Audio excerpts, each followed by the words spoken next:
ఆ తర్వాత నేను ఏం గమనించానంటే, ముస్లిమ్స్ మాస్క్ నుంచి బయటికొచ్చి పాకిస్తాన్ డౌన్ డౌన్ అని అల్లరి చేశారు.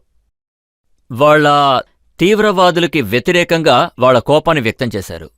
కోపాన్ని వ్యక్తపరిచారు. అయితే తరువాత నిన్న ఒక ఉత్తరం వచ్చింది.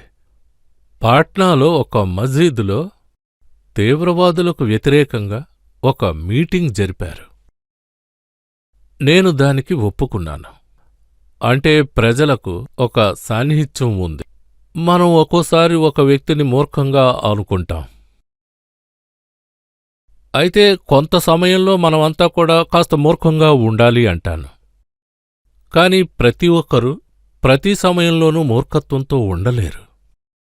ఖురాన్లో ఒక మాట ఉంది, వమా తఫర్రఖూ ఇల్లా మిన్ బాది జాఅహుముల్ ఇల్ము బగియం బైనహుమ్.